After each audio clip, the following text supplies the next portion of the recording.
In the story creation ecosystem, worlds are created by two separate, yet equally important groups. The world builders, who envision the world and its intricacies, and the storytellers, who bring their world to life. This is their podcast.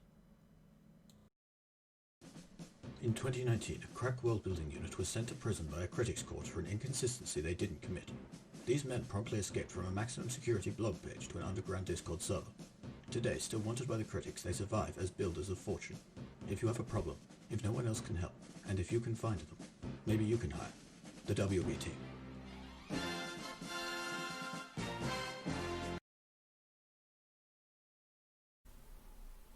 Okay, so, I guess I'm gonna make a post first. If you want your questions heard, please react.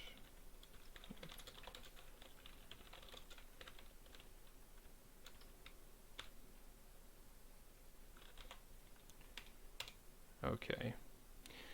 So if you have any questions for your world in general that you want to have answered, please raise your hand in the voice chat text and then we'll roll the dice who goes first. Alright, I guess that's everyone. Then Seems like it. I'm just gonna roll the dice. Okay, number 3, that's Robert then? Or Hello. or should I call Yeah, it Ger? it's me, Joe82, or Joe82. Dead, or Robert in the Iron Crusade campaign. Okay. I need more names on this server. Please, give me more excuses to have more names to confuse the fuck out of me. Call yourself the Try Guy, because you I try. don't think you have enough characters left on the nickname. That's another thing. You only get 32 characters. I have to use them well. Okay, so like what question is burning underneath your nails that you want to discuss? Well, there's a lot of stuff burning underneath my nails. Basically, I need to cut them. Quarantine has not done me well. I guess it's lockdown because I only went to quarantine for one day. So some of you might have noticed the channel pop up yesterday for On the Way Home. It's the game I'm working on. I'm working on 2 games. One of them is set in Gates of Eternity. Obviously, that one is a lot better world built than the first one. Because Gates of Eternity has been Miron's magnum opus for the past 10 years. And the other one, well, I'm not going to reach that level. I'm not trying to reach that level, but I am trying to at least ship a decent enough story in it. And also potentially make it so that it won't just that the story won't just end after one game, but that's a different topic. And so I'm trying to figure out a lot of things on it. Specifically the main characters right now, because I have a few ideas for them. But it's kind of I'm having this problem with them where I have 2 potential main characters, 2 potential approaches, and 2 potential attribute sets. I'm trying to decide how to split them, and it will obviously have a huge impact on how the rest of the game plays. Because obviously, because whichever combination I end up choosing for attitudes, physique, and which character it is, will obviously have a huge effect on how the whole thing plays out. And I'm not entirely sure which one to pick, so that's, I guess, my biggest burning question about that thing right now. So a bit of a rundown on the different options. So basically, it's this small village in a world resembling 14th century Ireland, around Northern Ireland.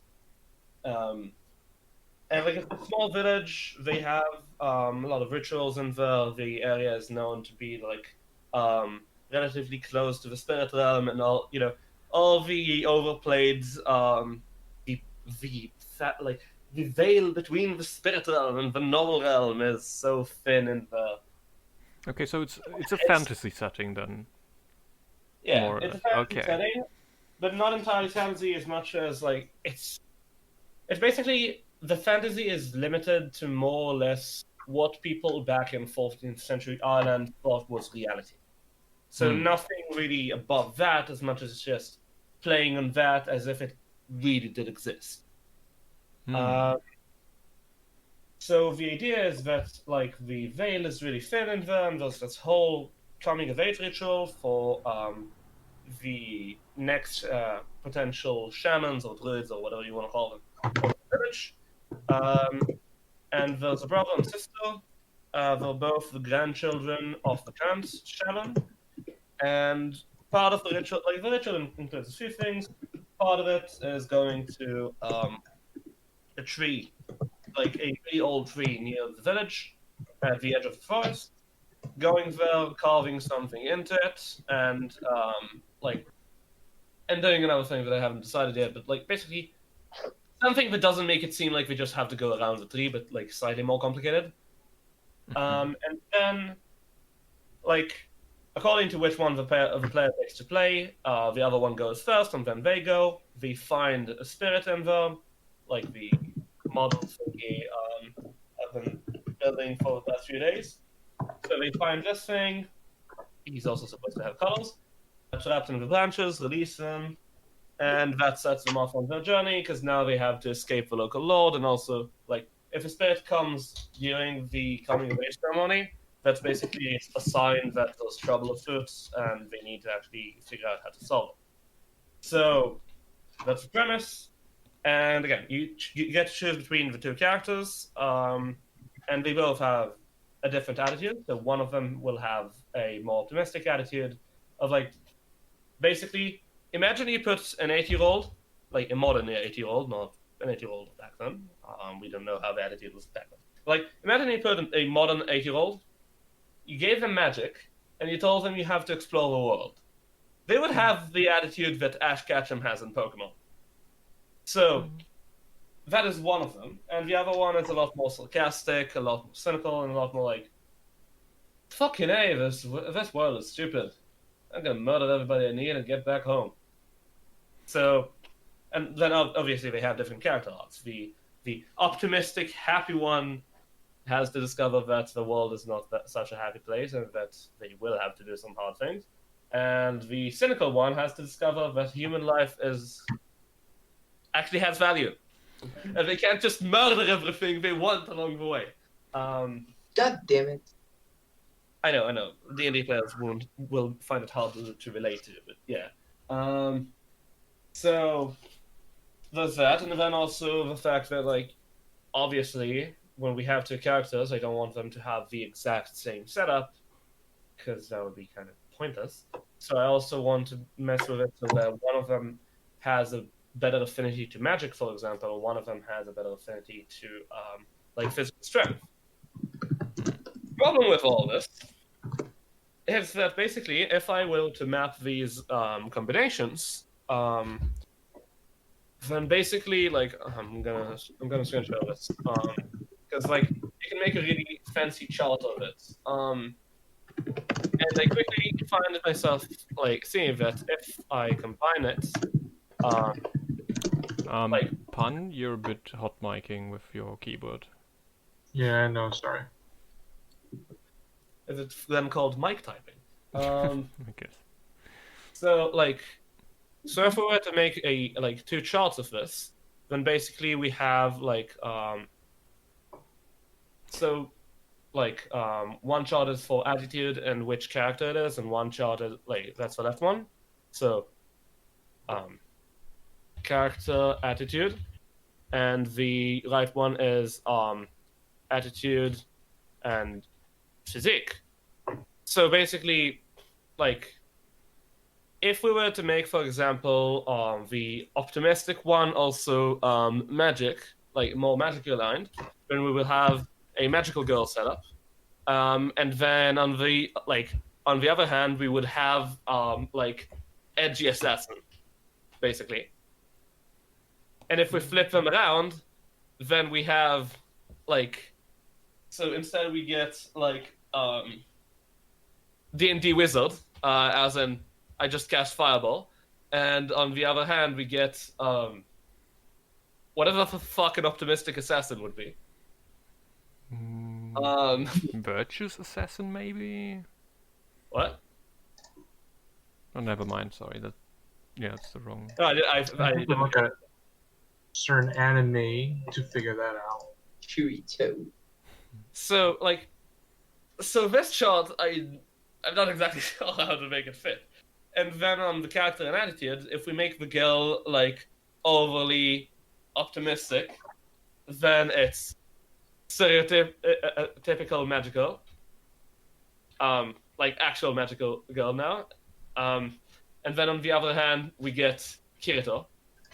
And if we make it the other way around, then we like this is actually unexplored, but I'm not sure if it's good that it's not, like if it's good or bad that it's unexplored. We get like the twist of like the more sadistic like female protagonist, which is not something that happens that often. Yeah, it happens. Yeah, but it's a lot more rare.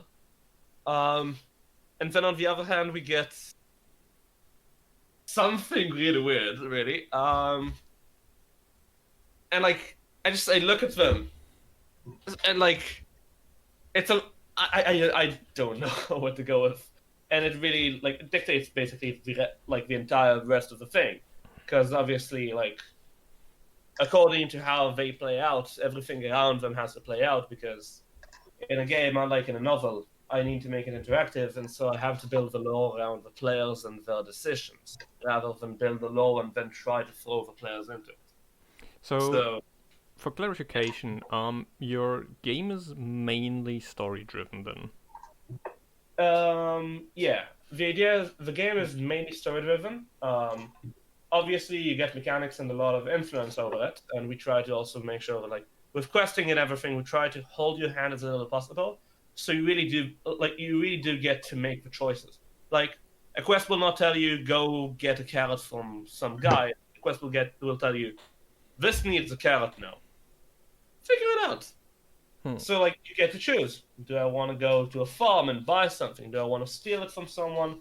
Do I want to buy it like from the markets? You get all these choices. Okay, but if you want to give the player these choices, then that's not really like, how are you gonna make sure that the characterization of the like player character is gonna be the same as you anticipate in the story, because it pretty much can't be if you give that freedom to the player. Yeah. So what I'm trying to do with it is I'm trying to make sure that like basically the only thing I really dictate is between the two characters. Like I dictate how these characters start out, and I try to keep it as that. Like for example, the more cynical character can end up at the end of the story not learning a thing, thinking that anyone that lives outside the village and opposes the village should just die, and they could end up, slightly less murderous. Or more, I mean. Yeah, that is also true. So I try to basically the only thing I really control is the initial start of things, and then I try to make sure that no matter what the player does, as long as it's reasonable for the character to do, it will be accounted for. And that's another thing actually that is making this choice even harder, which is if I make the characters kind of twisted and unexpected, then that might actually end up hurting the characterization connection of the players a bit, which is making this even more frustrating to work with. Yeah, I think the problem is that you're kind of trying to get something squared into something round. And if you want to make proper characterization, you will have to restrict the players' freedom in their choices, and if you want to give players the choice, then you will have to make some sacrifices in the certainty of the characterization. I don't really think there's gonna be a way around that. there's also a lot of smoke and mirrors in it, but yeah, like, well, there's smoke and mirrors in every successful game out there, and even many non-successful, because obviously, like, at the end of the day, it's just a game, so like the lore isn't really happening. I just need to make it seem like it's happening. In the same way, I can make it seem like there's a lot more happening than there actually is by not telling certain things or telling certain things in ambiguous ways, etc. But yeah, like these are probably not going to be hard definitions as a result of that. So like, but I still like.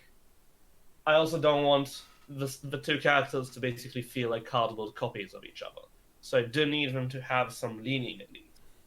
You need to understand that, like, if you're making a game, and like you give like the players a character, their consistency will not align with your. Okay, if Yeah. you have this idea of what a character is, some other person might have a different idea, but it's fine. But I don't think like this chart is really that really means anything, because it isn't up to you. I mean, I mean, like, it can be up to him, but then can, but That's the setup, but that's about it. So like, if I up set to the you, characters then up with different leanings, but that's where my control over it ends. Yeah. let's say you give me like an optimistic magical boy, okay? I don't know. And he's out to explore the world. I might just build a farm.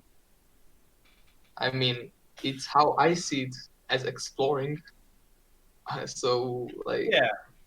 making an interesting story and making like a game is not the same. Yeah, no, it's difficult, and again, like, there is a lot of smoke and mirrors in there to make sure that, like, sure, the players, if a player is intent on sabotaging the story, well, they bought the game, they can do it. But the idea is basically to make it so that even people playing slightly unreasonably at least kind of fit into the general narrative. I think Well, what's what is more your general narrative? I mean, what kind of story do you want to tell with this character? So again, like with the attitudes, with the more cynical one, it's going to be a story more of like basically coming to terms, because we're coming to terms with the world because the setup does kind of screw them over, and they're like, "This is fucking stupid," and like the main intended outcome, obviously, again, different choices can lead to this outcome changing, but the main intended outcome is that the character will learn basically, like, the character will learn to come to terms with the world and not necessarily hate it for its stupidity, but like I try think to deal with the stupid parts and enjoy the non-stupid parts. I think what And realize is not everything. important for us here is to know how much you thought about the world already, and like to have a better understanding about how the world looks like, and depending on how far you've come with the story, I think to figure out what your characters will do or ought to do, it's probably more helpful to think about how the world around them looks like before like going what they're gonna do. In I do this have a world, general gist of that. It's still not as prepared as I would like it to be, but there's a general gist. But I think I might be taking up too much time at this point, and the advice already did help. So I'm gonna update on the channel though. So like, if anyone's interested in like continuing the debate, as I slowly pull more information about the world and figure it out. Yeah. But again, like I want to pass the opportunity now for others to ask questions, because I don't want to take up all of our break on this one thing. Yeah. I mean, we have some time, so we can also but get. we also have 4 people who wanted to ask questions. Okay. Do we wait a second? I'm gonna close the stream here. Let's see. Oh yeah. Pun, do you want to go next then? Yeah, sure. I'm just asking because you How? would be next in the reaction. Alright, so.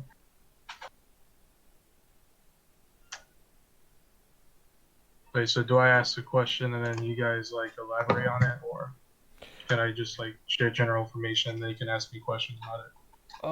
I guess some general information first would be good, just to get like a feeling and understanding of the world, and then some more specific question, or like a general question that would also be interesting or important for your world. Alright, so the general gist of it is this is taking place in a country called Razan. Mhm. They have recently transitioned into their third form of government, but it's not going too well because the last two governments were extremely unstable, and the third one is very much suspected to be very what's the word? Dictatorial? Yeah, dictatorial. Even though it's supposed to be like a republic, right? So basically in this world there's an element that has like magical properties. It's very flexible. If you know what you're doing, you can basically get it to do anything. You have, however, it can't be used naturally by humans. They have to make machines that can utilize this element for whatever they need it to do. So that's kind of like the very basic level of world building that I have set so far. That's like the foundation I have. So, yeah, what's a question you would have yourself about the world, or? Not really. If I am being completely honest, I haven't really spent a lot of time like working out the kinks of everything. So I don't have a specific question I want answered. Okay, then we can have at it. Cool. Right.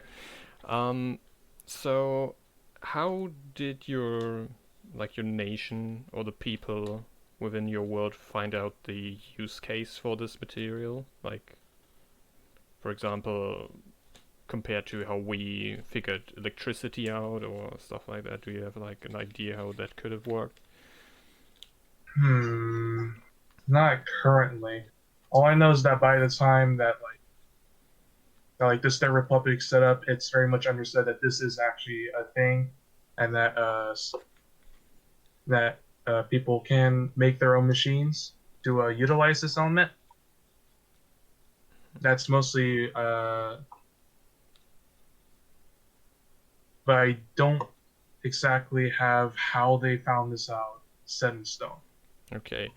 Like about the functionality of it then, do these machines like change the element mechanically, or do they interact with them, or do they like give a certain, how would you call it, like a certain frame to the element that it works? Do you have any idea about that maybe? Frame? Like, I don't know that, for example, if you think about like circles for alchemy and stuff like that, or like certain runes or stuff, like how do the machines enable the element to work the way it does? That's a good question. So I was thinking that certain materials or like elements would kind of transform the utilization of the element in different ways. So like maybe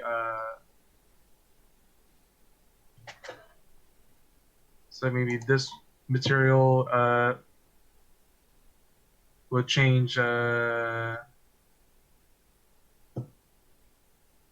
don't really know how to word it exactly, but I do know that these machines do interact with the element in a certain way, and it depends on how they're built and what kind of materials are used to make the machine.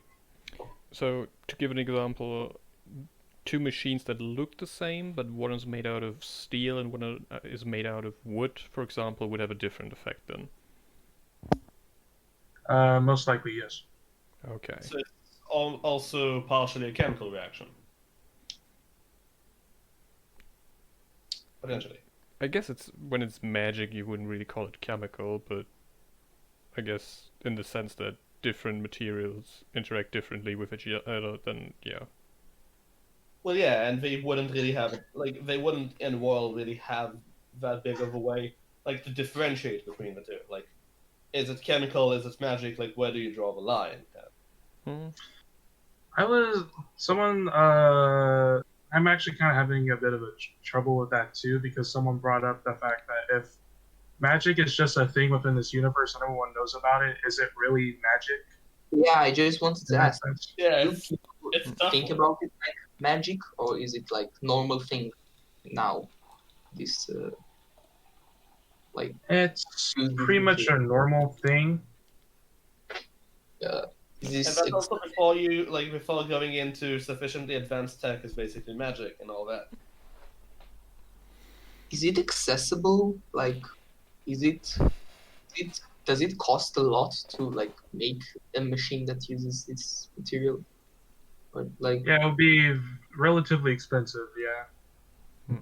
so I But mean, theoretically, if you have the know-how and you have the access to materials, then you can like DIY homemade. one yourself. I guess the quality of a DIY would be pretty different to like. Right. Okay. Yeah. Okay. Kind of like it could also be like a 3 guys in a shed built this one machine kind of deal.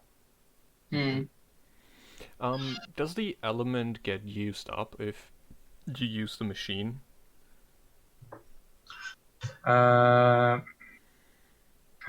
Actually, that's not.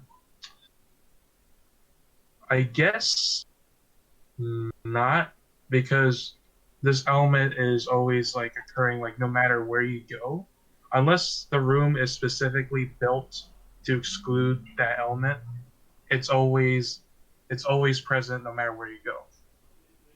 So I guess it doesn't really get used up, or if it does get used up, it's plentiful enough that it doesn't really affect it. Mm-hmm. So this element is can be like almost to the particle level small as well then. Right. Okay. I guess it's not a gas though, right?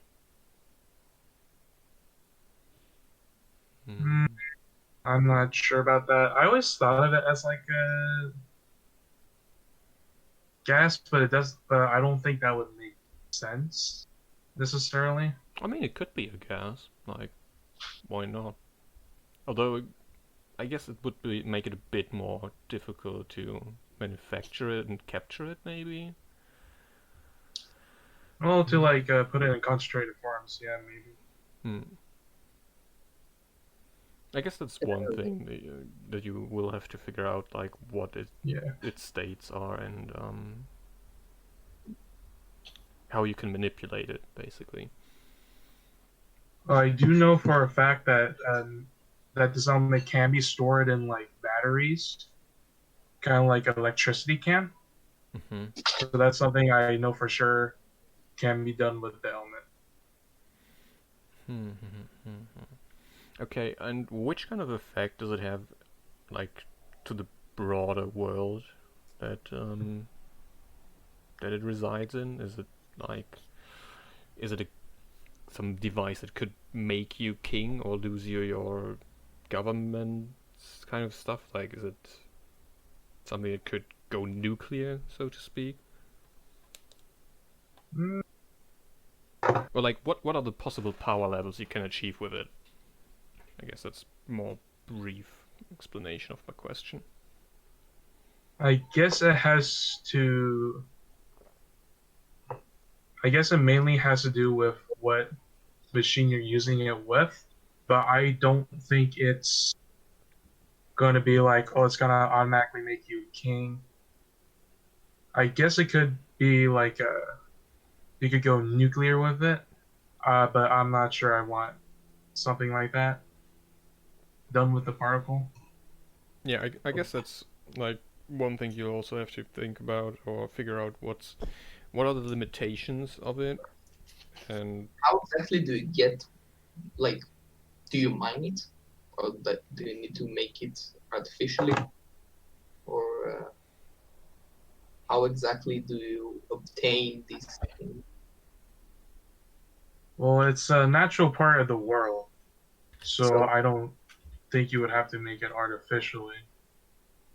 but like, The way I've been, are there mines or like, I don't know, however you get gas? I don't know, but it's like, is it like iron or like copper or stuff like that that you just find in the cave and oh, found some that I can make magic. like I've always said, I always kind of like imagined like this element to be like gaseous, like it's just part of the atmosphere. Mm. But I'm not sure about how good the logistics of that are. I mean, if it's gaseous, like we can also get noble gases and all that stuff. So I don't think it's necessarily impossible to get your hands on that stuff. If there's like a naturally occurring like place where it gets out of the crust and then from there to the atmosphere.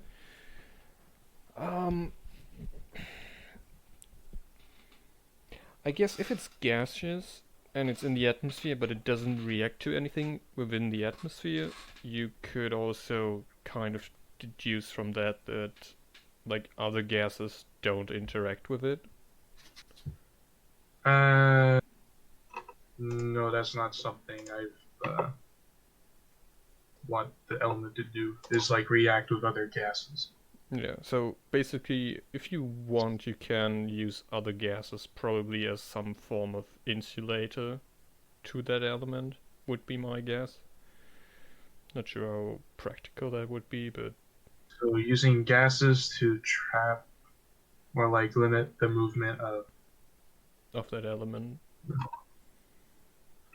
that could be something interesting, but I'm not a scientist, so I'm not sure how practical that would be.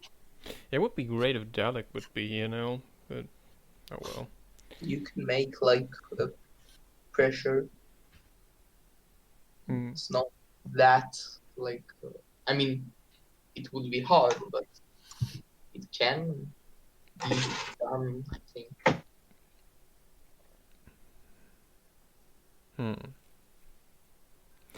Okay, let's see. What other part? Does it have any significance in like religions in this world maybe? Because I think like what is it? Like well, okay, gold isn't really a huge part of religion itself most of the time, but it is used for like decorating churches or stuff like that, so I guess what societal or cultural impact does the element have, if any, like really?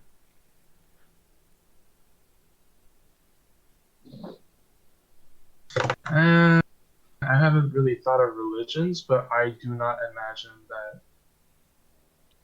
that magic itself would be part of religion.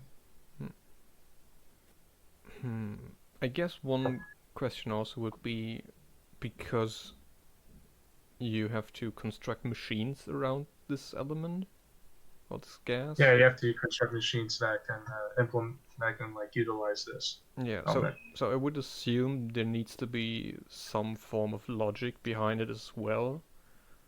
Right. I mean, we can call it magic for now, but I don't think that in the world people would call it Yeah, magic. people call it magic, yeah. So, how much, or like, how many people are there in your world that can make these machines? And is it like some form of job you can learn, or is it like you go to an academy or like to a guild to learn that? Yeah, I would imagine I imagine you would like go to an academy and you would figure out how to what kind of materials makes magic do what, how to build like those kinds of machines. Okay, would there be any kind of like filtering mechanism to that? Would only like the nobility be allowed to learn that? Would you need to have like a certain grade to get there? Is there like any more general education on the matter? Like, for example, we all learn basic physics in school, like probably most of us at least. But you would then have to go to like a university to learn the more advanced stuff. But so I guess the question is, does everyone have a basic understanding of what it is, how it works to a certain degree? I would imagine yes. Okay, so no one's gonna freak out about, well, oh, No. there's this machine.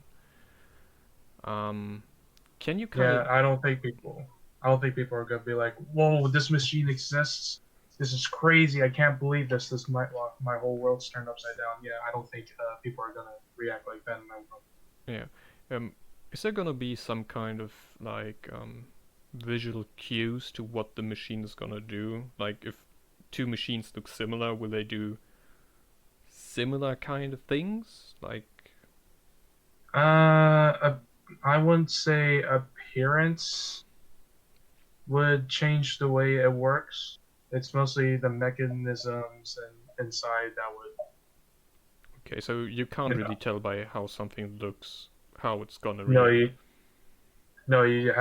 you just need to test it out, and then like if someone's already built it and they tested it out and they know what it does, then you get told Okay, about it. so I guess we can assume from that people would be relatively cautious about a machine that they don't know anything about. Probably, yeah. Okay, so I guess that's good to know. So the people in there will try to avoid like tampering with them unless they know how it works. Tampering machines.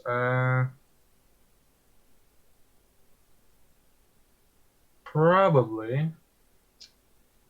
I would say that tampering with machines will have like pretty big effect on what it does afterwards. Are there any like questions that might go deeper, like from your story point of view, like what the story is, and maybe we can get more questions answered from this kind of route instead of just the general world building aspect? Okay, so basically, it centers around this because right now the country is kind of like is in a really bad state because the last two governments really did not work out very well. This third republic, as they've called it, they're starting to make some progress in like economic stability, but there's still like a lot of problems going on. Of course, there's like corruption and nobility, but there's also like a lot of criminals. There's rebel activity going around, and the country is still not that safe of a place to be. So there's this group that's emerging as the story begins, where they're basically a vigilante group. They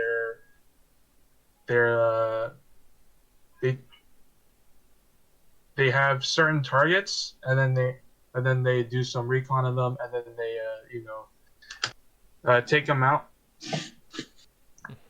And pretty much nobody knows what their like political affiliation is, because there's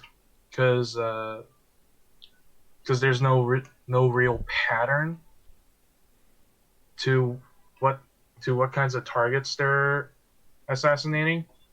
All people really know is that their equipment is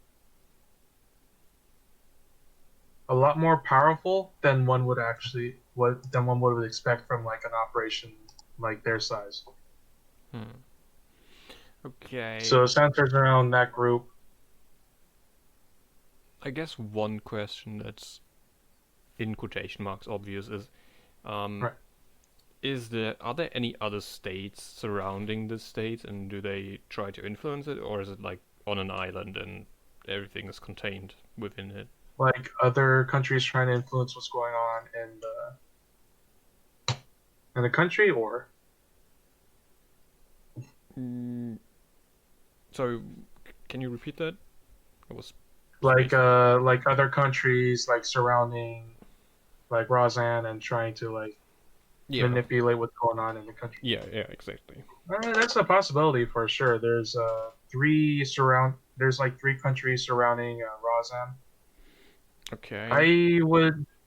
They're at the very least, they're very cautious about what's going on in the country itself. But I think it would make sense if the other countries were also trying to manipulate what was going on, because there is a lot of rebel activity in there. Okay, because if I'm gonna try to make some parallels to the French Revolution here, and looking at it, if I remember correctly, like Spain and the Holy Roman Empire, and I think also Britain, tried to invade or at least attack France during it, and like, so if there are countries surrounding it, I'm relatively sure that they would either try to make some gains and like trying to exploit the situation there, Which true. Which would probably be the unifying factor for the central government to like have at least nominal control over the whole country. Because if there's no unifying factor, I would have assumed that the country would split along like political lines and would devolve into a civil war until someone comes out victorious, or a new status quo would like solidify. So Alright. That's a good point.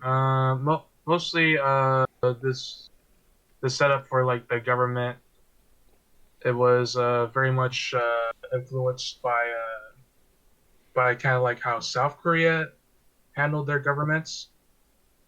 Like when Korea was split into like North and South Korea, there's the First Republic of Korea, and then there was a second one, which was a democratic government that fell after like 9 months, and then there's like a third and a fourth, which was a de facto dictatorship, and that's kind of where I got the inspiration for the government from. Okay. Yeah, okay, that makes a lot more sense now, having the context.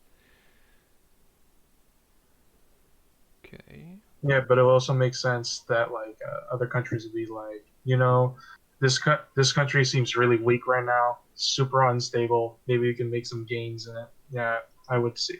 Yeah, I mean that's basically what also happened in Korea, isn't it? Like, right. The North attacked the South, so. Yeah, they're like very cautious of each other. I might need to kind of pull back like how much I'm stating, like how the government's super unstable, because it's not like everything's falling apart. It's more like okay, the last two governments were not very good.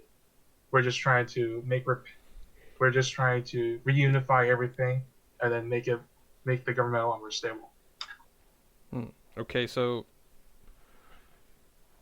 I guess you'll have to explain a bit more how these two like prior governments felt. Was it like a violent revolution or revolt, or was it just okay, I'm gonna step down, take over, have new elections and figure this stuff out? Yeah, I'll definitely have to figure that one out. The First Republic of Korea fell after there was like an uprising after the winner of the election was found to have rigged it. The second republic fell after the military overthrew it. So that's kind of how the Third Republic came to be. Like the major general of that military took over as like the president of the country. So yeah, I'm definitely gonna have to figure out how those two past republics failed to get to where the current Third Republic is.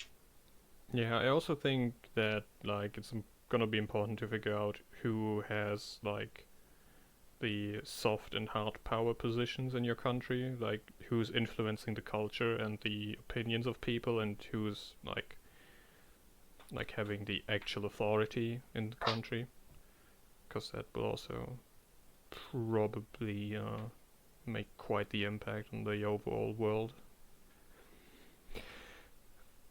Okay, do you have any more questions or like things you want to throw around so we can bounce off, or because if not, I would then move on to Adam.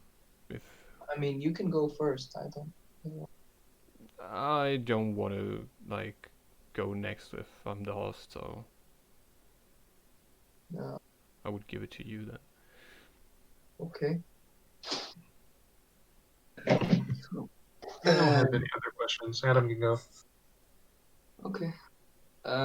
So is it like I'm talking a little about my world, and then you ask questions, or I mean, Ideally, I would say you give some information about your world so we have a general understanding about it, and if there's like a certain point in your world that you're not sure how it would affect the overall world building, that you could point that out, and then we have a discussion about what's the most likely resolution for it.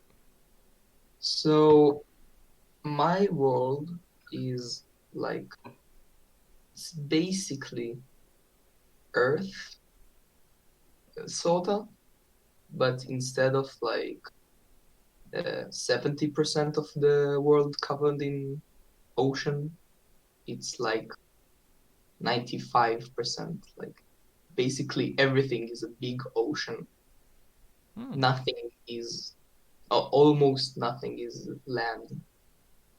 There is, and like the species in this world has evolved to have the needs to live in this environment. There's a lot of fish people which exists in like these, well, because they don't really have anything to grasp, because it's basically only water, so they go to the depths of the oceans and make long towers from anything they can get a grasp on, and make a huge, like, I want to say it's like a city but instead of going wide, it goes up.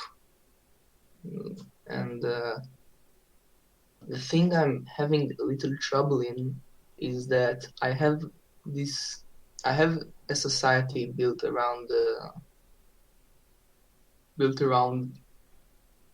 a lot of I want to say it's kind of like a hive mind, which they kind of give their mind into this, but I want to make most of the world realistic, but I also want to add like a magic system, like a soft magic system. And I don't know if I want to like sprinkle a little magic or like go full in and do more wild stuff with it.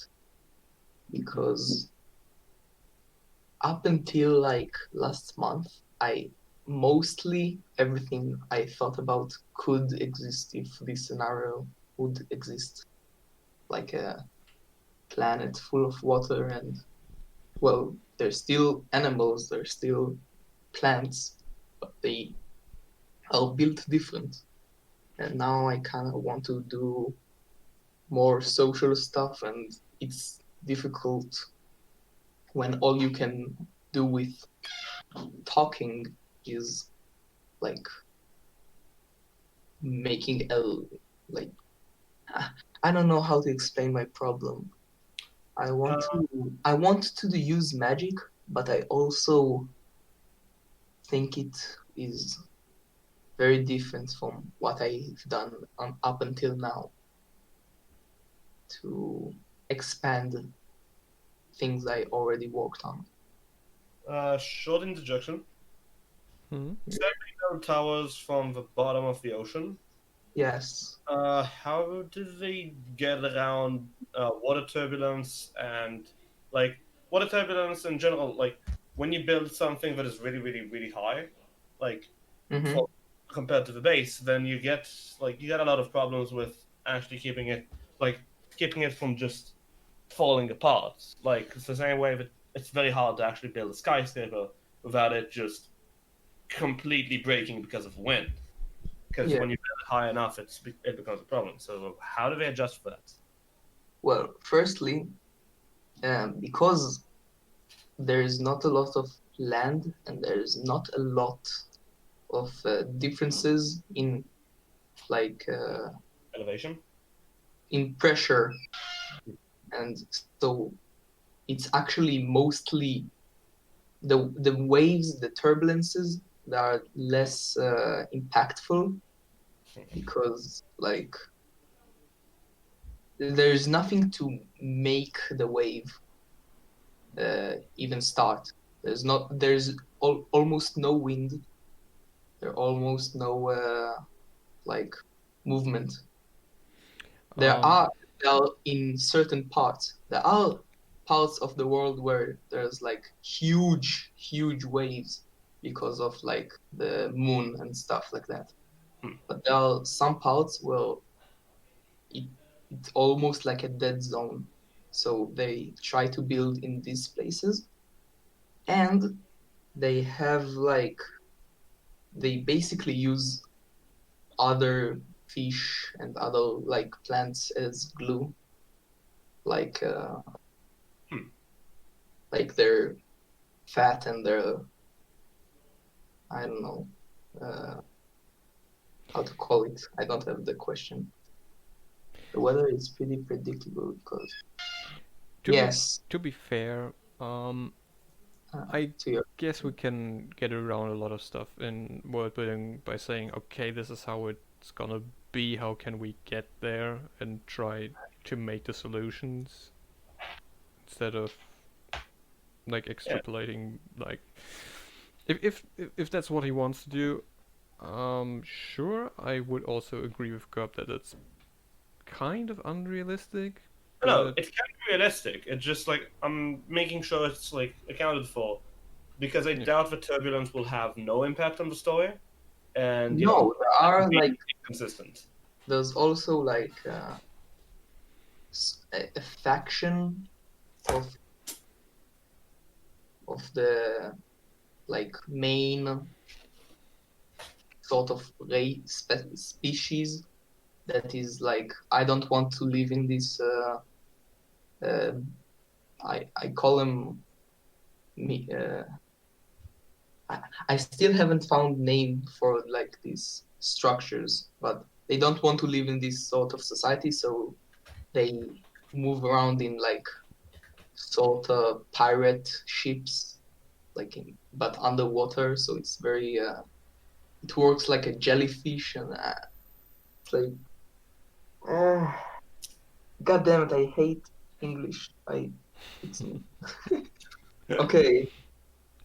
There is another faction of non-structure society that they leave the, the buildings and they go out to the sea and explore it. And there are consequences to all of it being an ocean. Like, it's very hard to travel. It's not if you move in group, because you don't really have a surface to. Yeah, I guess one question that I would have is, how does the society look like? Because if they build their structures from the depth of the ocean, I'm not sure, maybe Dalek can correct me, but I would guess that there's not going to be light getting way down to the depth of the ocean, so... Yes, they are in a. I'll need Oded help to translate it, so I'll talk a little voodoo magic for a second. סוג של עושים מין שיתוף פעולה עם סוג של אנשים, עם סוג של דגים אחרים, שהם יכולים יותר להצליח ב... דגים בכאילו עומקים שונים בעצם, כאילו משתפים פעולה. Okay.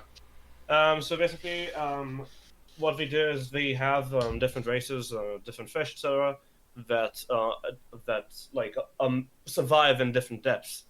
They work together with them in order to lay the foundation. So now the surface people don't need to go all the way to the depth, and you have a few middlemen like along the way that are adjusted to the different levels. Okay. A bit of translation to explain it a bit more, but yeah, that's the challenge. And also, it's very because it's so hard, like Alex said, every like couple of meters into the water, it's so much more heavier. It's so much heavier on your like systems.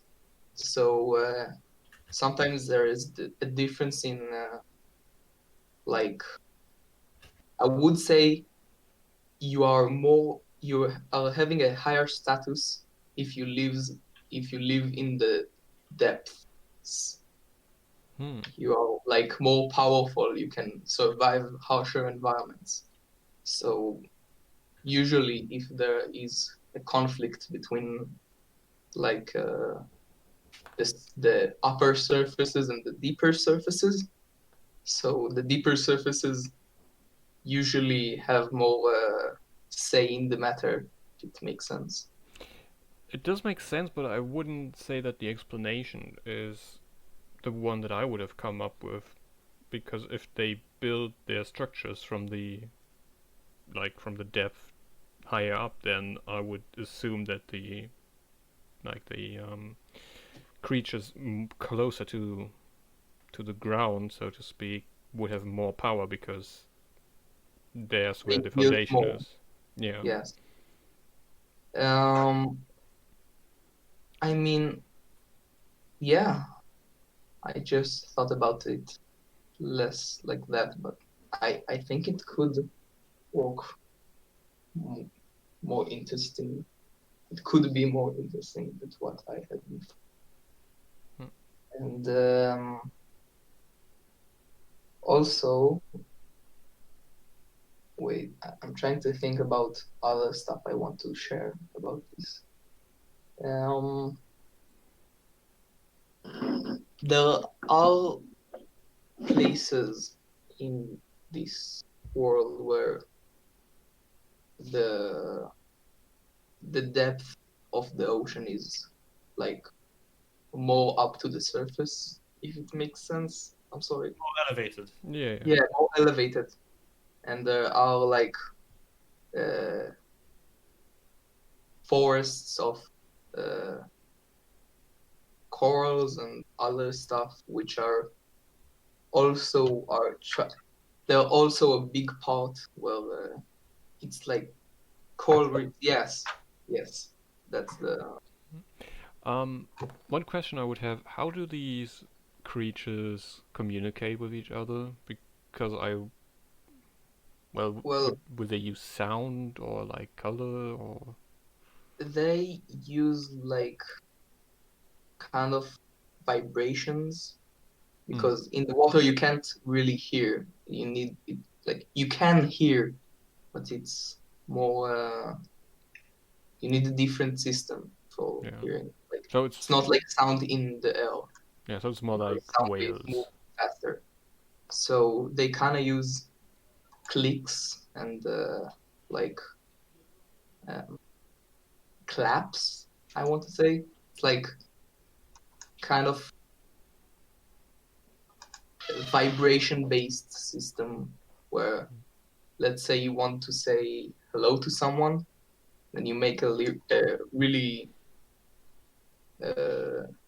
strong click in your head with like your skull, and then the other one can sense the wave from you, and it's like Okay, but kind of like Morse code, but in the water. I mean, like how we speak is kind of like Morse code, just with air vibrations as well. So I guess there's not a huge difference between their ability to communicate compared to like us. So And whales and a lot of other sea life also use similar methods. yeah. On a higher frequency, but yeah. Okay, no, on a lower frequency for somebody. One other question I would have is how do they feed themselves, and like what's these like farming structure, or do they have something like farmers or? Like I said, okay, like I said, like I was about to say, they have these coral reefs. That's the term, which they kind of hunt in it. They try to position their societies around a place where the waves aren't strong enough to make the structures fall, and where there's enough reefs that they can hunt in it. They are mostly carnivores. They don't eat vegetables. I mean, they don't eat plants. The plant life is largely unedible for them. That's a problem because, like, the reason that you need like herbivores and like in a system is basically because carnivores basically like with every step of carnivore eating another carnivore, you lose some nutrition. So you need herbivores to produce the nutrition to start though, or else, like basically the idea is that like you're like the size of the ecosystem and the amount of like stuff living in it, and as well as like the amount of steps of carnivores eating each other, is directly correlated, or at least directly limited, by the amount of edible plant life that you have in there. Because plant life is about the only thing that brings nutrition into a system. Mm-hmm. So that is something to keep in mind. It could be that the life is a lot, but life is a lot less dense, and you need a lot less of like genetic variety in order to avoid genetic problems of like inbreeding and all that. But it is something to keep in mind that this is a problem. Mm-hmm. It's Also, also because their society is mostly based around levels of your of how deep you are in the sea. So you can it's kind of like, yeah, they have like a big amount of people, but also like large amount of people can't go down, so they're not contested. They don't contest the same food. So let's say some like the upper species, the upper God damn it, the fish in the lower seas, they have different hunting places than the upper seas. And then if you are actually, I don't know. I mean, have and that is something interesting. I forgot the name for it, but like you have these sort of bacteria, I think they're called plankton. Um, Usually, where like a lot of like sea life actually eats planktons, and basically you have these where they can kind of just live wherever. So if you have like something like them that can grow detached from the ground in different elevations with a food source of either like the little bit of sun they get or like nutrition flowing around in water. You could make it so that the water has some nutrition in it. But if you have these, then suddenly you have a lot more accessible food because you can eat those things basically.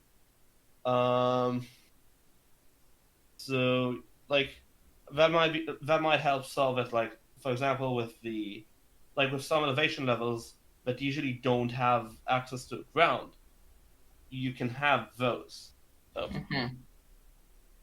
it's also that these, at least in my head, I don't think like these structures, like people, I'll say people because they're what they are. The people don't stay in them a lot. Like they don't. The societies there, they don't. They are not stable. Basically, after like 3 generations, it becomes total chaos, and the they don't have enough food, and they don't have enough room for all of them. So they can in fact like start eating each other or like becoming extremely violent, and Yeah. then they abandoned their home and basically become the other. They basically join the other faction. Yeah. If Yeah, that's the case, then limited food actually does help it. You might have to balance it a bit, but like as a yeah. general, I'll need to think about it more, but basically, it's not an efficient system. They are not efficient creatures. After the resources are depleted, they become like a part of the other faction, uh, so it's people, which designed. become more like sailors that go travel alone in groups like dolphins, or like trying to think about another, or like wolves, like they go in packs of in ships and try to, Designed to be inefficient. Okay, yeah, this works. You might have they, to balance the inefficiency a bit, but like yeah, I'll need to think about it more because I thought about it a little, not enough. might not be enough for them to even be able to sustain themselves. It will definitely make evolution, like an adaptation to the world as a whole, much more difficult. Mhm. Um, you also need like generations are also not as well defined as you would think. Like how long is an actual generation? That's something to remember. Mhm. It's, God, sounds like the presence in, yeah, they're very parasitic to the area if they are trying this sort of system. Yeah, so that might make it harder for them to actually find species that will that will work together with them. If they might have to think of ways to basically avoid becoming notorious and just not getting the help they need to even set up shop in the first. Because as far as the rest of the world is concerned, if you get rid of them, then the system is relatively stable.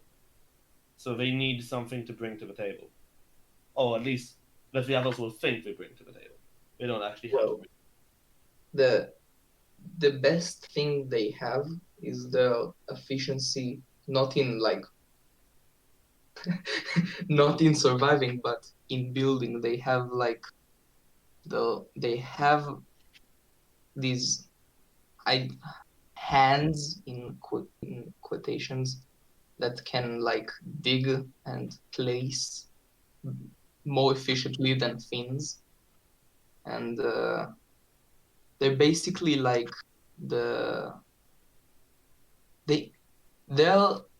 they can offer building homes, which is efficient when you are scared that you'll not have a place to rest.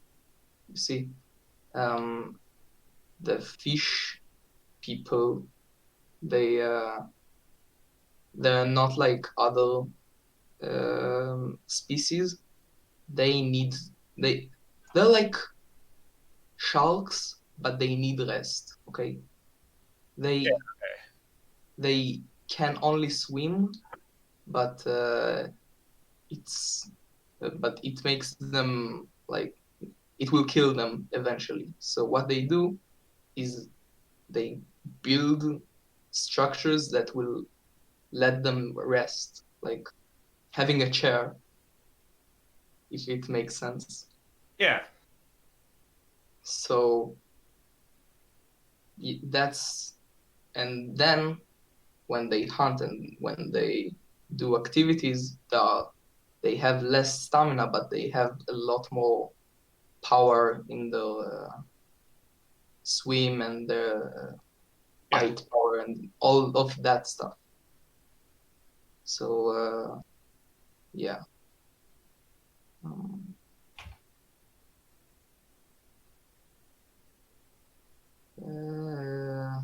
What more can I say?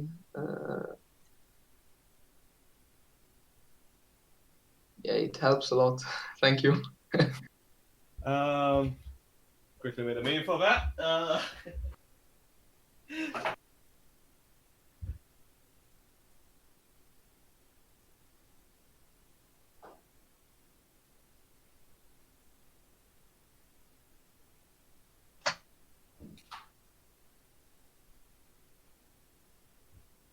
Yeah. Yeah. So what next? Well, actually, so Colin went to eat. Yeah, what were we supposed to do? Well, basically everyone left. Yeah. I mean, everyone. This became a D&D session. The first half was well defined, and then the second half we're trying to figure out what we're trying to do. Yeah. Just trying to figure out the structure.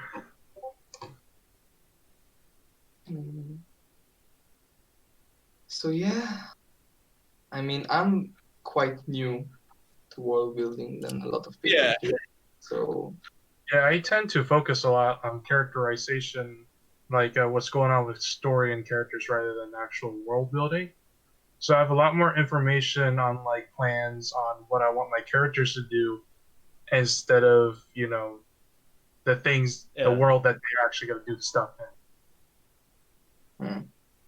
There's very much, yeah. I am very familiar in making characters. I play a lot of D&D and almost 8 years now, and making characters is something that I'm good at, and building places, building like societies is something I'm less familiar with. So I try to. So I'm not. I don't know if like that's a right way, but I'm trying to build first the world and then I build my characters. There's a lot of approaches to world building. Like, there's an approach I take usually. Like, okay, sometimes I don't. But like, a lot of times I take the approach of, like, for example, having a few defined characters and then trying to reverse engineer what would cause these characters to be defined, setting the world up like that, and then like it's just like constantly bouncing the ideas off of each other until you have something. And there's also a lot of other approaches, like trying to design, like trying to design so like the basic gist of like the laws of physics in the world and the twist of the world, and then trying to from that extrapolate how societies would form over many, many years. There's a lot of different approaches to it. I wouldn't say that one of them is necessarily better than the other. Honestly, if you're only using one, usually that's a bad idea in and of its own, because usually you end like when you're editing things, you can take a different approach and then see where they align and where they don't, and then decide which one you pick. It's also like a lot of random knowledge comes in really useful into this. Like knowledge of economics is surprisingly useful. At least like how economics worked before we decided that money does not need to correlate like to any physical quantity.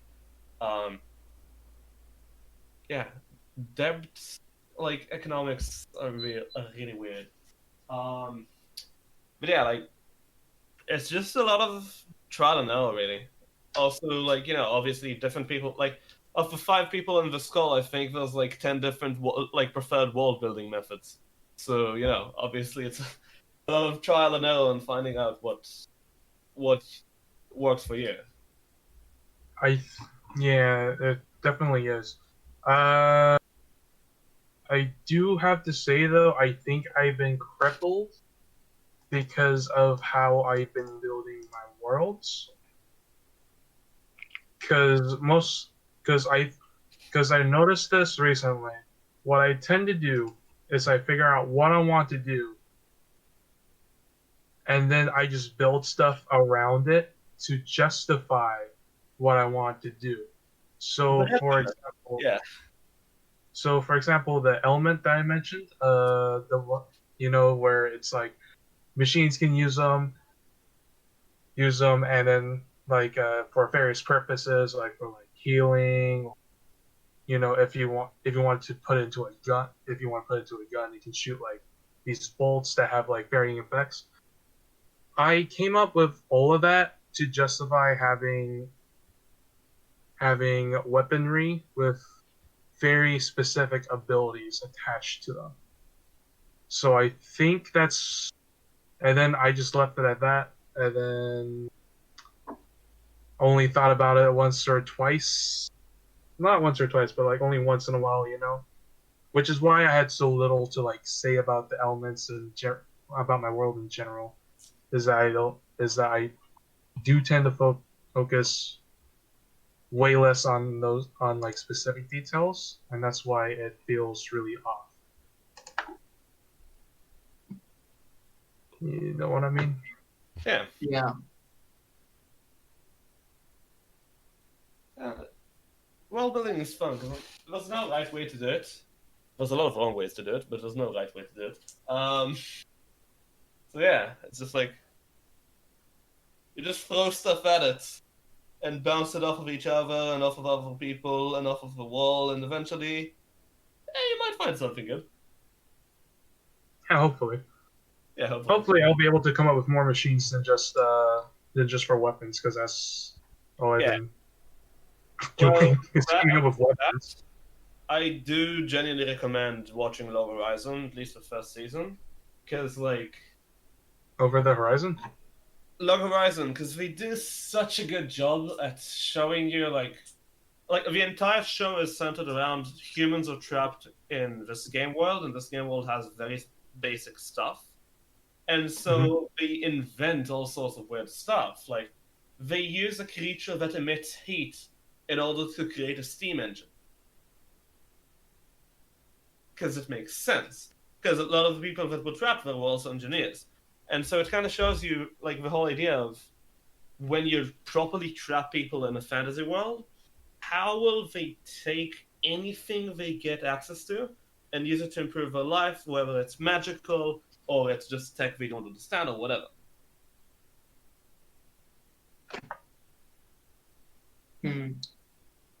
So, like... Yeah, usually I start with... sorry. Yeah, go ahead. I don't know, I was just responding to, like, Dalek, because, like I said, I kind of start with characters first, like, or, like, story, like, what I want to, like, what kind of story I want to tell, and then I move on to characters, and then finally world building. That's mostly just how I've been working on my stories. It's because I'm more interested on the story and the character side than I am on the world building side, which I think also carried over in my process. When I started making my world, I just wanted to make a pirate story about pirates in the sea. And then I was like, hey, maybe I'll spice it up. And then here we are. Yeah. Societies that are not sustainable. For me, usually I actually get, like, I guess it's kind of a cheat because I have a lot of work cut out for me because a lot of my worlds start as, like, weird, bizarre dreams that I remember fairly well. And, like, I remember the key points about them, and I remember, like, the vibe they gave. And then every so often I just go over my documents where I have a lot of them. Like, that's for the stories I'm writing lately. Obviously, like, for the game and stuff like that, can't do that because the game needs a premise, and, like, I can't just hope I get a random dream that works. But, like, with a lot of the stories I'm writing, like, for fun, usually what it is just I have this document of all these weird ideas, and every so often I just go over it again and, like, these two fit well together. And then eventually just, like, it becomes a bunch of ideas that are concrete enough that you can actually build the world around them without much effort. But again, it's kind of cheating because I basically just subconsciously world build and then test it on myself in dreams, and if it works, I write it down. So that's the world building. I guess, that seems like a very good way to, like, world build. I don't know. I'm not very responsive in terms of, like, giving out questions or anything. Mostly, I just sit back and listen. I don't really come up with that many questions. You'll notice that I've been very silent this entire time. Yeah. That's just not something I'm good at. I mean, I think most of us were silent for most of the meeting, but that's also because of the nature of speech. Technically speaking. In the session before this one, I had more to say in this one because I have more ideas than, like, thoughts. I don't know how to say. Yeah. It's like I am more about what I have than what are the consequences of that. Yeah. It is a distinction that isn't usually made in world building. Well, I think it really should be.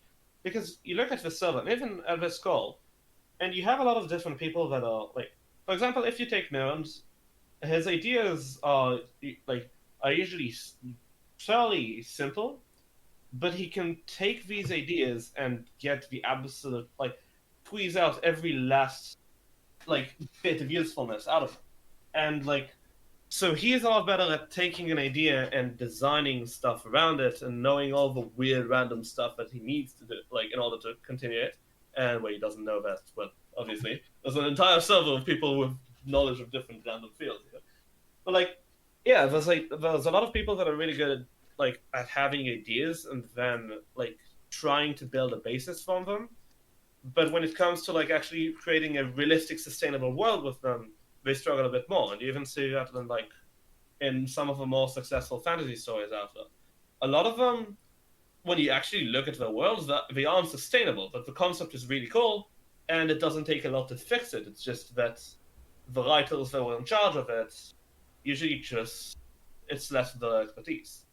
And it's Well, an interesting distinction to make, because if you make the distinction for like different world builders and the different fields of expertise, but like for example, like I have a lot of knowledge of random stuff. I'm not actually that good at creating a proper society like that works with it.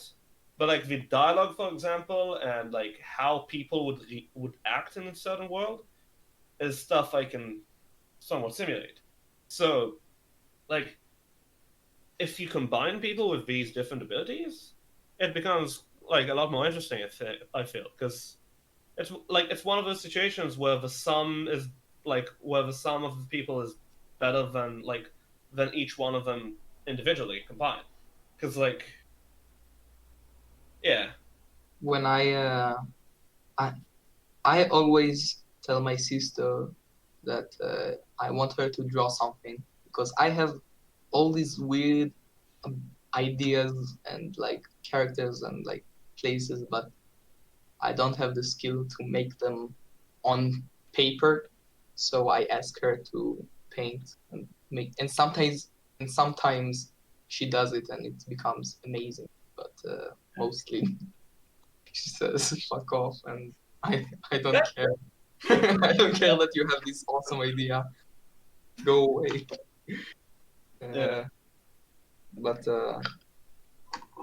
yeah, I like when I play D&D and stuff like that, I always have like this amazing character concept, and then I come to table and I have no idea what to do. Yeah, it's it true. still makes some fairly interesting things out of them. Like Right. let's say my character that I'm playing right now in this campaign, okay, in this server, okay. Yeah. Oh boy. This is I don't say the same. This is a guy whose family left from the east to the west, but he's so determined to go to the east and see what his former life was that he left everything he had.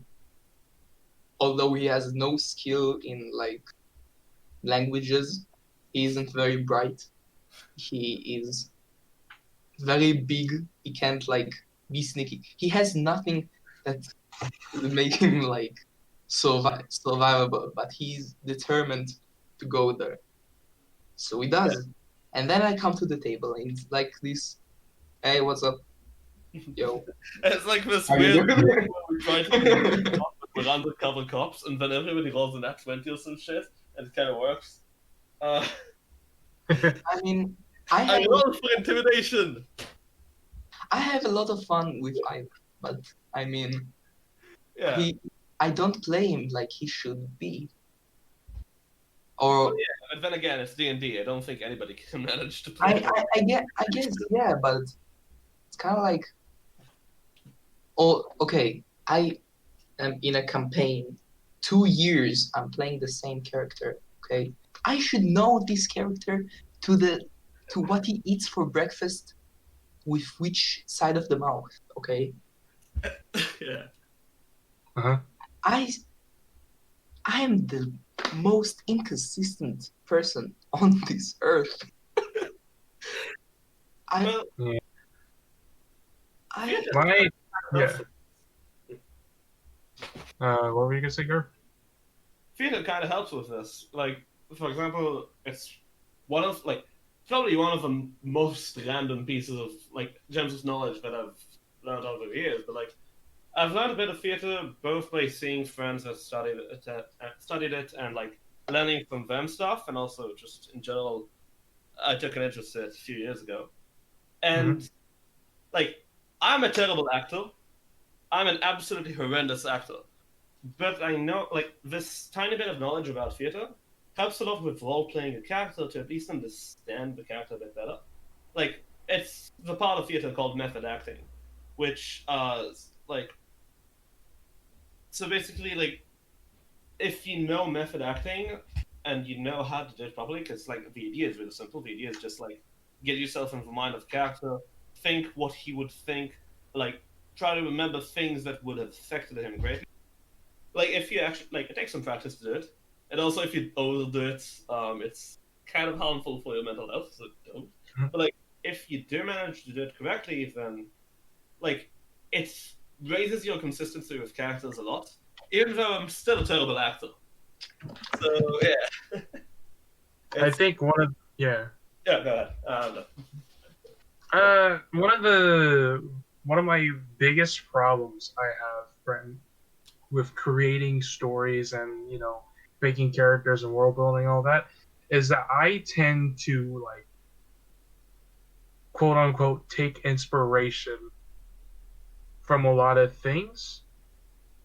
And by take inspiration, I mean basically just take something that I liked once in this particular show or whatever, put it into my own story, and then put my own twist on it.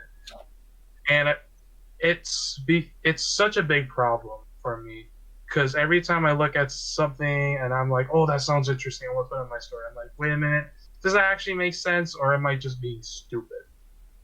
For example, like this universe with Legion 9, and like my past universe, it very much spun out of me looking at an anime and being like, I like the premise, I hate how it did everything, I'm gonna make my own version of it. So that's why it was so like inconsistent. Like the characters were so similar. It still is, because the same principle happened. But now I know a lot more about where I want to shoot it off. Whereas this time, like not this time, like when I was making it before, it was still very much a carbon copy of the universe from that anime. That's why I still had like the same names for it, like super basic names, like the north was the north, the south was the south. That was like the most I had for like a setting. All I knew was that it was like an empire, stuff's going down, empire be pretty bad, and that's what I took.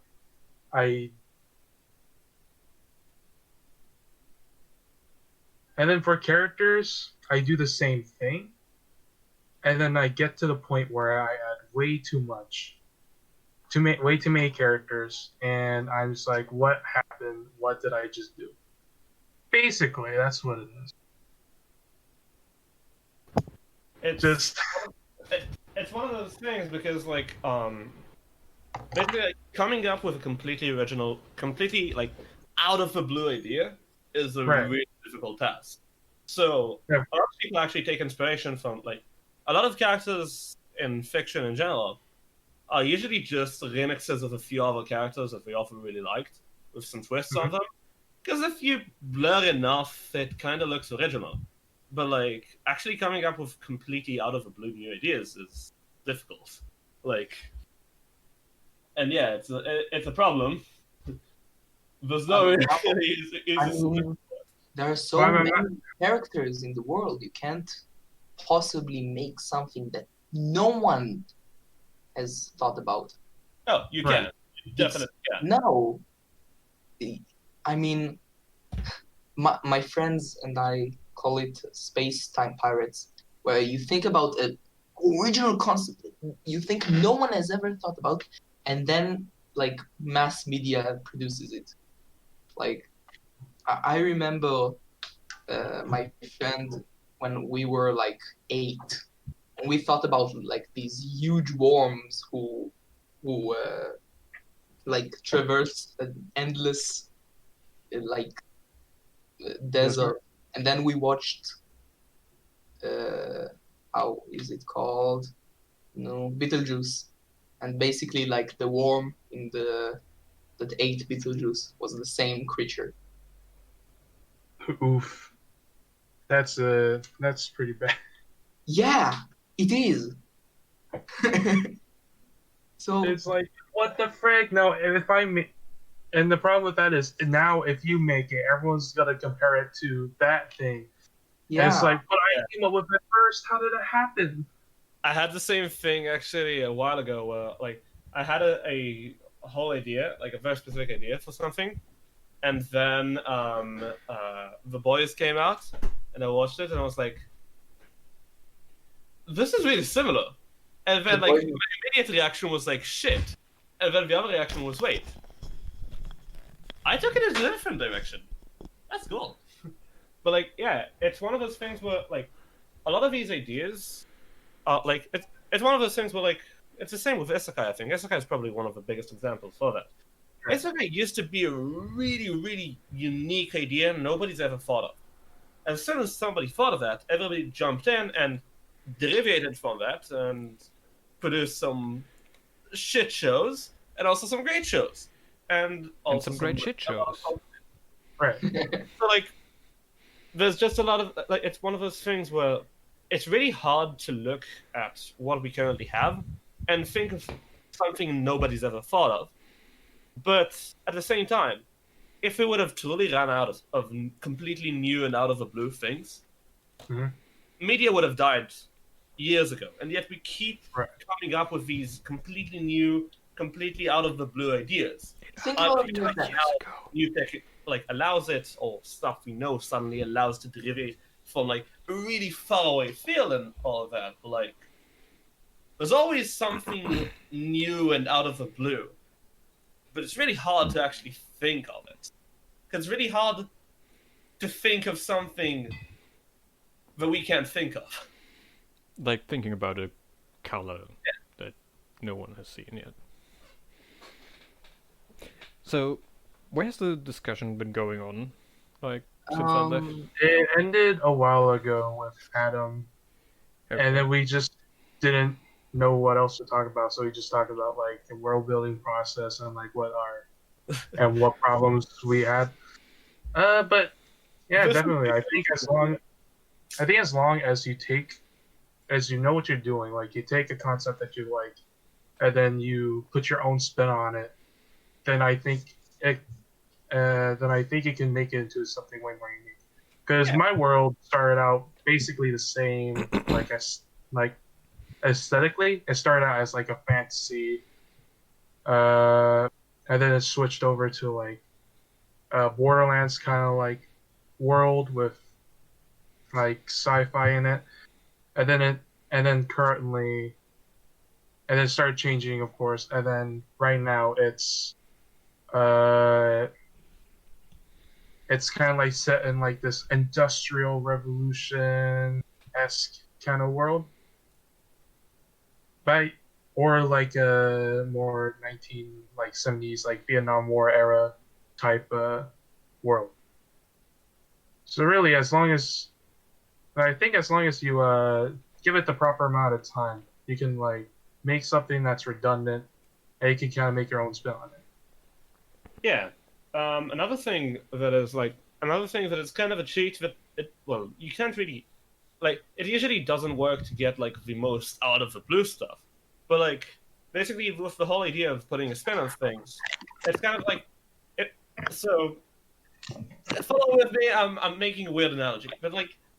So there's the popular saying of any sufficiently advanced tech is indistinguishable from magic. So like, and if we think about it, what it really means is that if something is so like, basically tech is just constantly jumping between different ideas and building the top of them. So if you jump enough ahead, it looks incomprehensible and it looks like magic. So with world building and taking something and putting a twist on it, you can actually follow a similar logic. Now, granted, it will still be somewhat based on the stuff you started on with, but basically, like, it will be more and more blurry, and like, if you constantly take different things and mix them and put your own twist on them, so basically, like, your own extrapolation from them, and then you take that and you extrapolate that with another thing. By doing that enough times, like, again, it's not going to be the same as, like, this completely out-of-the-blue idea that just comes to you one day randomly and then suddenly, like, you just go with it and you do a lot of stuff. But, like, you can get some fairly decent, like, ideas that look out of the blue and unique because. But Like- are there really like that many completely new ideas? Like even Isekai as a genre, if you think about it, if you go back to like ancient texts, where like, I don't know. I guess you could arguably say the journey to the, what's it? Journey to the West? To the middle of the earth, I think. No, Journey to the West. No, Like that's not how the Yeah, Chinese. Journey to the West. Yeah, different thing. yeah. You could argue that it's some form of isekai where the monk in that story just goes into this world that is part of our world, but is completely like populated with different kinds of, I don't know what was Well, it, demons, dragons, I mean- deities, and so on. Journey to the West is like symbolism for a journey, Yeah. literally. Like states you go through when you're going on a journey. Like Wukong is determination and blah blah blah, or Yeah, but- something like that. Yeah, but like the literal setting of the story. Literal, yeah. I guess it's an isekai, but Yeah, I so think Well, isekai isn't that original. Yeah, most Isekai is stories not at the end of the day do follow the pattern of, like, not most stories, but like specifically in fantasy, a lot of stories follow the idea of, at the end of the day, going to something that isn't your world and exploring it and learning about it, because it's stories themed about like exploration, Exploring, yeah. learning new things. And at the same time, I would argue that Isekai still was a fairly original idea.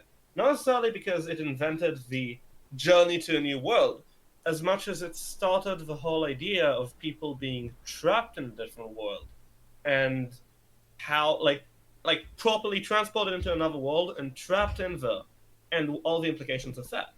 And these implications, well, like the concept of just, I guess the if you trap want part to is get fairly to new, like yeah. very basics, the concept of just taking a character and trapping them in a completely different world and just watching them go and learn the whole thing, that was kind of out of the blue. Though, like, if you look at like the first isekais, there's not a lot of stuff before it that really came with the idea of like trapping someone in another world. It was really new at the time.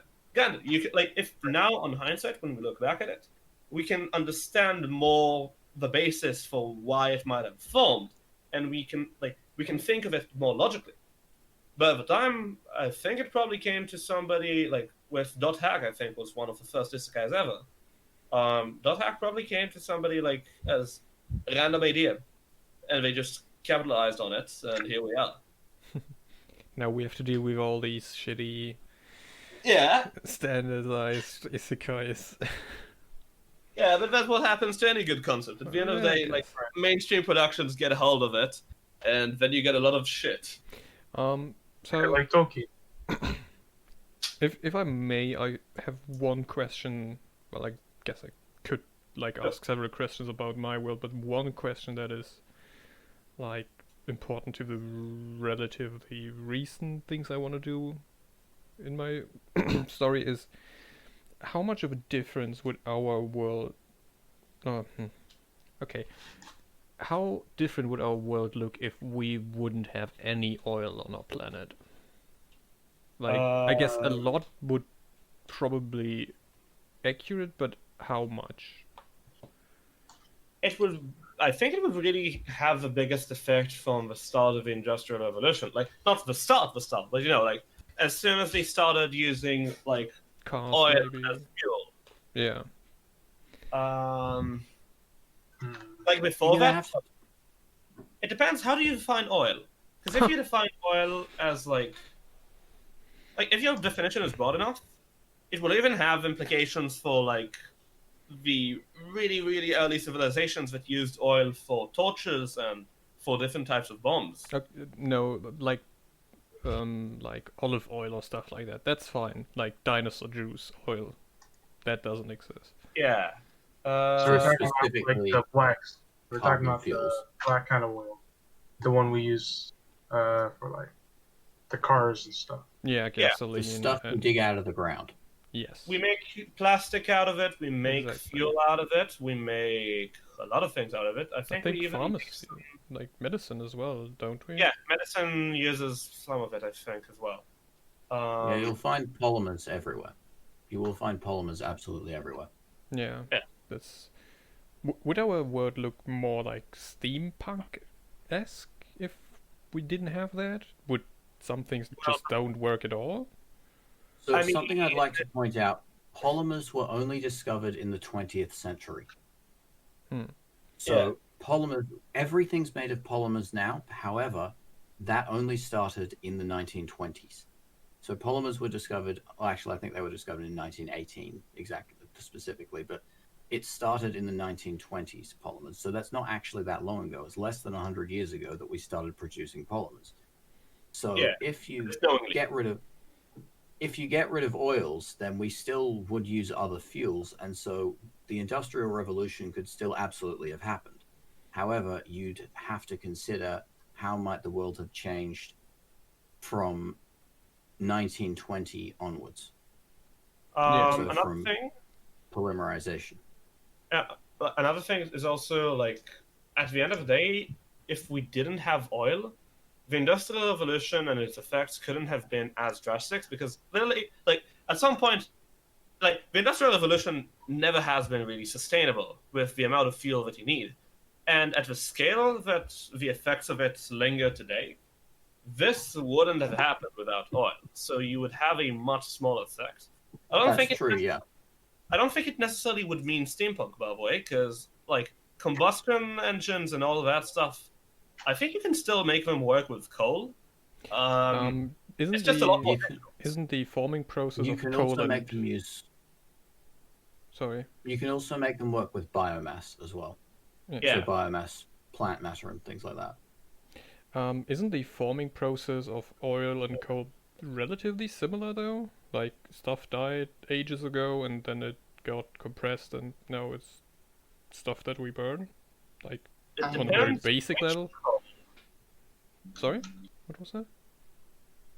It depends on the type of coal, because like you have coal that you just mine, like there's coal as an ore, and there's coal as like I think fossil fuels is how it's called, which is like similar to how oil was produced under slightly different conditions, if I remember correctly. So it depends. They're not formed by different conditions. They're formed from different animals. Okay, So oil is formed from marine animals, and coal, so like phytoplankton and that, and coal is formed from things on land that kind of died in a bog or something. Okay, because so coal is made of land because in animals. my world it would make more sense if stuff like coal or like oil wouldn't exist, because like historically this planet that my story takes place on isn't that old, so like there wouldn't have been enough time for these things to occur. But I don't think, like, correct me if I'm wrong on this, Alec, but I don't think coal has been used in, like, coal as an actual fossil fuel has been used as extensively in the past. Like, they have used, for a lot of time, they've used wood and other plant matter and just burnt that. So I don't think it would have nearly as big of an effect as it would seem. I mean, the question is mainly about how, or like, could we get to the point in time that we're at now without, like, oil and polymers? For example, like, if you have a smartphone, like... No. You don't, like, without polymers and plastic, we wouldn't, like... Look, I think, like, polymer has been one of the biggest influences of progress in the past 100 years, I would say. So, like, look how fast humans have progressed before the Industrial Revolution. Look how fast they've progressed throughout the start of the Industrial Revolution. And then look how fast they started to progress, like, basically as soon as polymer became, like, a widely used thing. Could you synthesize polymers out of plant matter? Well, I think you can in inefficient ways. I don't know. Well, plants are polymers. The plants are natural polymers. So DNA is a polymer, wood is a polymer, cotton is a polymer, wool is a polymer. There's a lot of different things that are actually natural polymers. The only difference being that natural polymers all have identical chain lengths, whereas we have a dispersity in synthetic polymers. And that dispersity actually helps us to work with them. So, is it possible to synthesize synthesize something like that, like on a? Yes. Okay. Yes, I've done it in a lab personally before. Okay. It would probably take a lot longer to discover, though. It would take a lot longer to discover, yes. If you And didn't have also oils be lab. less mass producible, or else we would be doing that.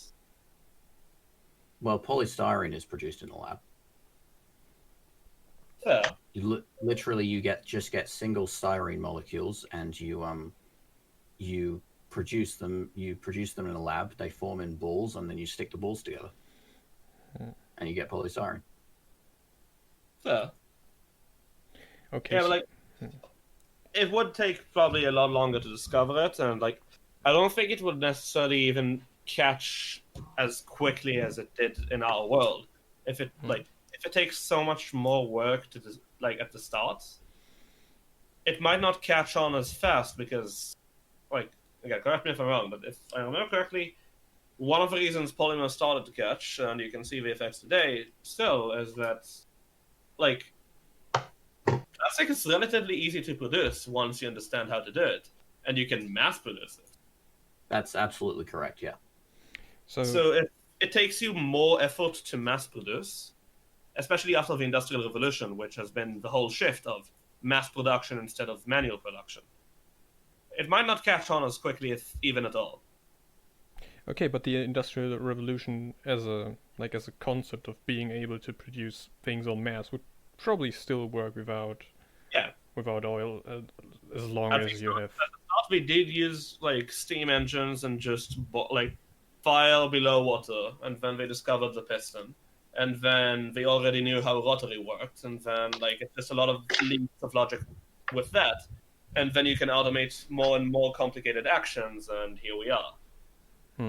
So, and again, I don't think it would even necessarily be that without oil they would still be steampunk, because the steampunk is more about how you actually take your fuel and produce power with it.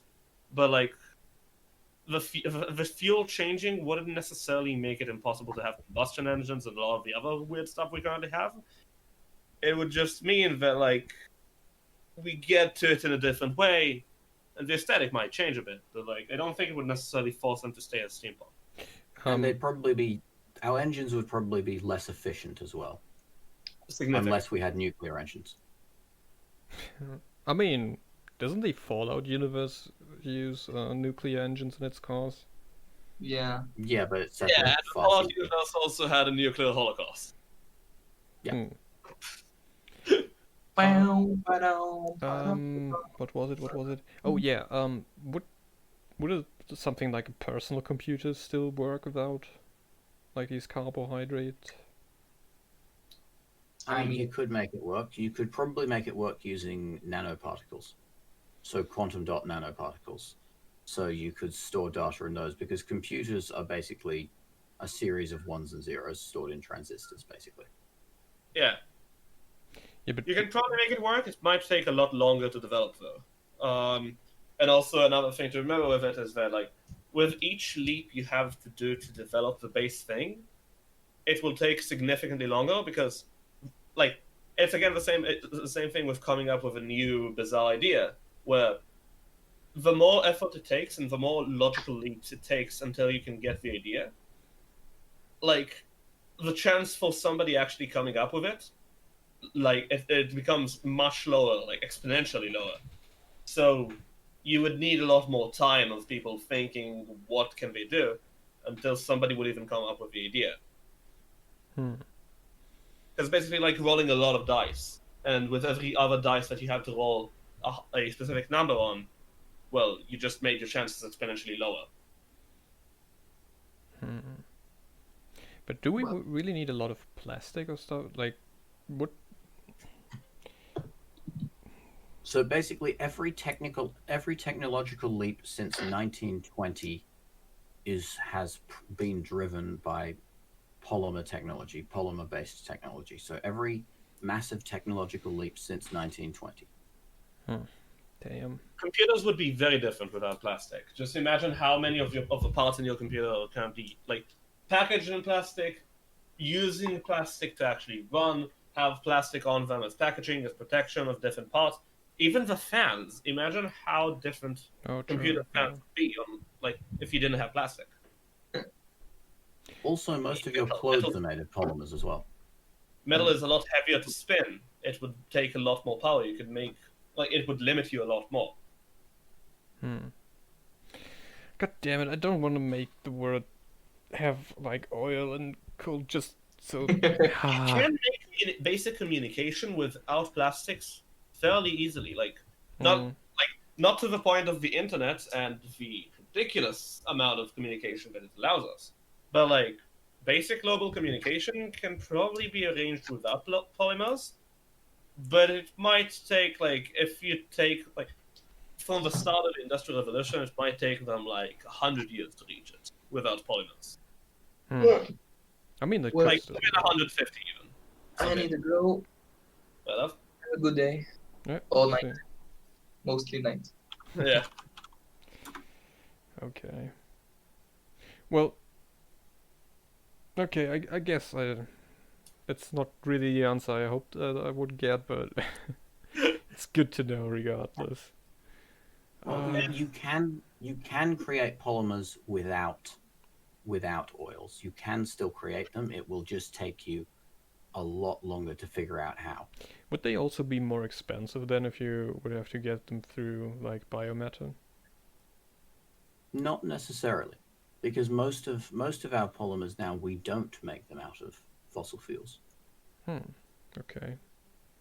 Yeah, but we did have the help of starting with a known basis. If we didn't start with this known basis and just had to reach this, it would probably take longer. It might even take longer to adapt. It's a common thing that people forget, but a lot of tech exists a lot longer than the time that it's actually adapted for wide use, because you don't just need to make something that works. You also need to convince enough people that it works well. And with the harder something is to produce, well, the harder that is to do. You can see that with lab-produced meat, for example, where the concept and different ideas of how to do it have existed for a while, but it's still really lagging behind on wide use adaptation, because it's currently it's currently so inefficient that it doesn't get a lot of resources invested in it, so it takes longer to develop it, until eventually one day they might slug through it and manage to produce something that works for wide use. Basically the iPhone of synthetic meat. Yeah. And well, obviously everybody knows that if you can produce that will be amazing for many things. But actually producing it, you need budget, you need people working on it, you need a lot of technological knowledge about many different parts of how these things work. You need a lot of knowledge of biology for how these things work in order to even start producing it. You see the same with nuclear power plants, for example. Nuclear power plants, no doubt, and there's no doubt for most people that they are a fairly good, if not one of the best methods of producing power. But they take so long to make that most politicians don't even invest in them, because if a politician invests in creating a power plant, it might take 10, 15 years until it's complete. They won't see it in their lifetime as a politician, so they have no reason to do it. So you have this cutoff of something needs to be cheaper and faster than a certain amount compared to how much it's actually helping. There's a cutoff of that, or else it just won't happen. And then even if people know that nuclear power is good, for over 30 years, many countries haven't been investing in it because short-term thinking. I think there are other reasons to it as well, for the particular case of nuclear, but yeah, but you wouldn't be seeing nearly as much of a problem with it if you didn't have these effects. If it was just Chernobyl, people let's be honest, people don't learn from history. If it was just in Chernobyl, the whole world would be dotted with nuclear power plants by now. But because they take so long, like, they're so expensive to build, even though they're really cheap to run. They're so expensive to build, and they take so long to build. What does it make them take so long to build, by the way? Like, compared to, like, a coal or gas I think plant? it's a matter of, you have to construct them very meticulously, and, because You have it's to be a able- lot of concrete to pour. And then You have to be able to control the discharge of radiation. So there's gamma radiation, there's neutrons, there's a whole lot of different things. And also, you need to be able to prevent a nuclear chain reaction. Well, obviously, you're going to have a chain reaction regardless, but you want to prevent a runaway chain reaction. And so you need ways to prevent that. So you need so many safety features. And they usually have to be constructed one after another. You can't really do them concurrently, most of them. So there's actually a lot of idle time throughout the later building stages of nuclear power plants, because you already have most of the foundation, but you just need to constantly, like, this fail-safe and test it, and now this one, and now this one, and now this one, and you can't really do them concurrently, and you don't want to do them concurrently either, because then they won't work. They need to specifically work one after another. Oh, okay, so... If somebody would have found a way to to build nuclear power plants by concurrently do a lot of the stuff and get basically have a lot less idle time while building them, then it would be a huge advancement, and it would probably make a lot of the world move towards them. Something else that's important is that currently there is a massive international science experiment going on called the International Thermonuclear Experimental Reactor, or ITER for short. It's a experimental fusion reactor. Ooh. So it's expected that it will see first plasma in the 2030s. So politicians could build nuclear fission reactors, or they could wait until the 2030s when scientists have figured out fusion. Because there is actually if they figure it out. Well, there is already a small working fusion reactor in England. Does it exists. produce? They know how to do it. Does it produce positive? It produces the exact same amount of energy as you put into it. I mean, that's a start, I guess. And ITER is expected to produce 6 times the amount of energy that you put into it. Yeah, it's we know that it's probably possible. There doesn't seem to be many things that would make it potentially impossible, as much as it's one of the, it's the same when you have an idea and you know that you can do it, but it's a pain in the ass to do it, and it's going to take ages. So, it's kind of at that stage. Actually, I'm not terribly familiar with the thingy, but my phone decided that I'm interested in fusion, so I'm getting all sorts of articles about it almost every day. So I know a bit about it. It's interesting though. So funnily enough, I have a similar friend who is really into fusion and used to talk about it a lot. But yeah, it's an interesting idea. I wonder how it will actually fare in the long term, and how hard would it actually be to build. But yeah. Well, the thing is, because it's hydrogen fusing into helium, you can actually fuel it with water. Yeah, which is bizarre. As in, you can actually just take seawater, desalinate it, and just chuck it in. Well, it's gonna be great to be a desert state then, somewhere in North Africa. Hey, we might even be able to combat rising sea levels with it. Hey! I'm sorry. Okay, to be fair though, how quick would we use up the water on our planet? Probably not that quick. Nah, not at all. There's a lot more water than you could there's so much water that we can't even properly grasp it. We can put it in numbers, but actually grasp it as a human, it's in the numbers that are so large that you can't properly. You're not going to run out of water. Yeah, I mean, you will eventually. We might have too much of it. The sun Well, then runs just out make eventually. more. If you're going to run out of water, just make more. And also, it's kind of a closed system. Like, water is not really leaving the planet except, like, for astronauts that are taking water to drink. That's about the only water that's leaving. Okay, the but planet. if you fuse it to helium, that's not water then anymore. All you need to do is just produce hydrogen by some other method, explode it, it combines with oxygen in that explosion, and ta-da, you have more water. But it's not going to come to that because we have so much water that we're not going to use it up. Yeah, in fact, again, like, we might even want to get rid of some of the water currently in the world. There's probably, like, at least in the sea, there's probably a bit too much water, and, well, it's expected to increase. Like, it's not necessarily too much as much as, like, heat and all the expansion of the water and the sea mean that, yeah, you might want to get rid of some if it keeps heating up. Well, to be fair, I doubt that fusion is going to solve that problem, even if we would like. Yeah, no, I don't think it's nearly in the scale. Like, it's nearly in the scale where it would actually matter. Yeah. Realistically speaking, with a fusion reactor, one fusion reactor will fuel an entire city. Yeah, and if what kind of overboard and decides to make a giant one, they might even be able to fuel a nation, like a small nation at least.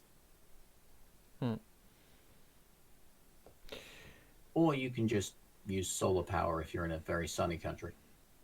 Yeah, the Middle East is probably going to move towards that.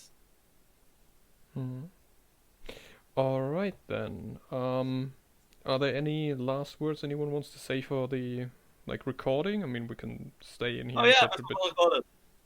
Yeah, this is all recorded. Like, I mean, I went to eat dinner at some point, so it's gonna be interesting to see what kind of shit you came up with after I left. But It make it 2 hours in the end.